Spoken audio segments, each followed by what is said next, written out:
אנגלית, שאלון ז', מודיול G, גרסה א', חורף תשס"ט 2009. הוראות מיוחדות. 1. עליך לכתוב את כל תשובותיך בגוף השאלון במקומות המיועדים לכך. 2. כתוב את כל תשובותיך באנגלית ובעת בלבד. אסור להשתמש בטיפקס. 3. בתום הבחינה החזר את השאלון למשגיח. ההנחיות בשאלון זה מנוסחות בלשון זכר ומכוונות לנבחנות ולנבחנים כאחד. Part 1. Access to information from written text. Read the article below and then answer questions 1 to 7. Are you bored? About a decade ago, cell phones started making their way into our lives. The benefits were clear. Parents could check in with their children. Friends and colleagues miles apart could keep in touch, and people could feel safer.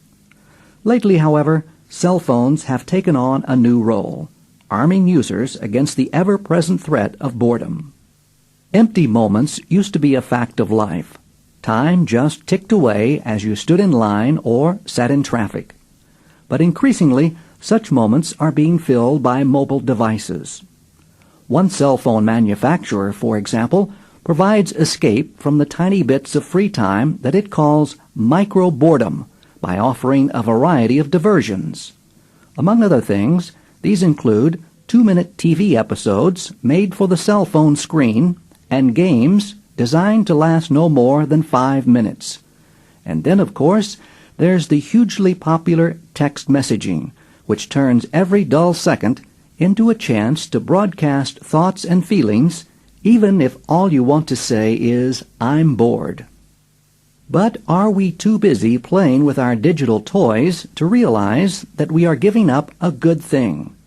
Dr. Richard Raleigh believes we are. A psychologist from Edge Hill University in England, Dr. Raleigh set out to investigate the phenomenon of boredom. Studying various age groups, he soon noticed, perhaps not surprisingly, that the younger one is, the less likely one is to get easily bored.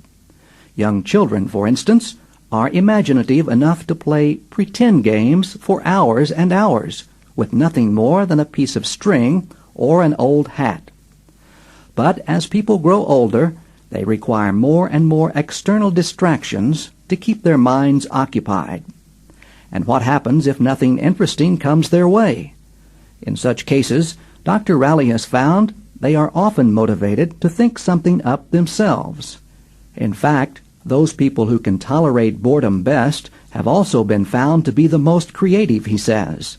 This means that boredom has considerable value.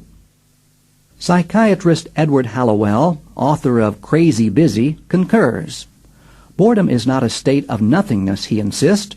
Rather, it is an essential human emotion without which art, philosophy, science, and even love would be impossible.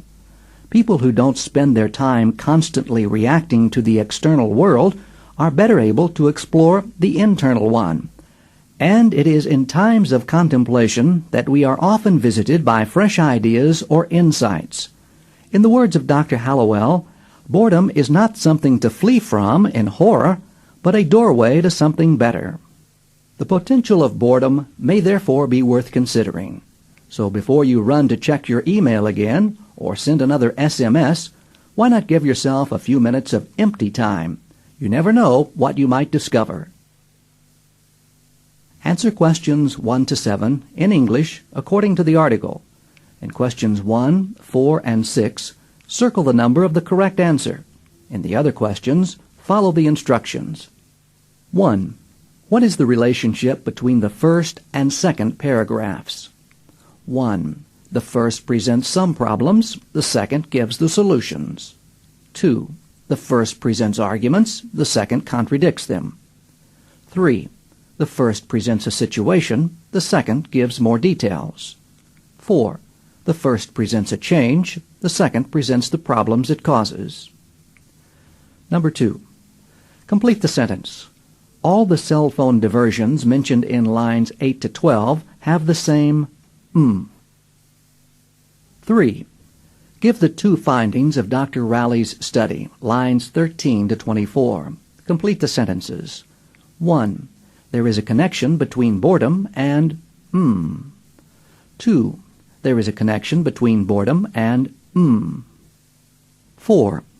What do Dr. Rowley and Dr. Hallowell agree on regarding boredom? 1. It can be eliminated easily. 2. It is a fact of life. 3. It isn't easy to cope with. 4. It has a function. 5. According to lines 25 to 31, what is the advantage of having empty time? 6. In the last paragraph, the writer gives advice about how to 1. Respond to boredom. 2. Use technological devices. 3. Keep yourself busy. 4. Get more things done. 7. What is the main argument made in the article against the current use of cell phones? Part 2. Written presentation. Write 120 to 140 words in English on the following topic. Write in ink, not in pencil. Pay careful attention to handwriting. Make sure you write legibly and to the point. 8. Your school newspaper has asked readers to write on the following topic. Many people believe that peer pressure, the influence that friends and classmates have on one another, has negative effects. Do you agree with this view, or do you think peer pressure can also be a positive influence? Write a passage for the newspaper, stating and explaining your opinion. Use this page and the next, numbers 5 and 6, for writing a rough draft.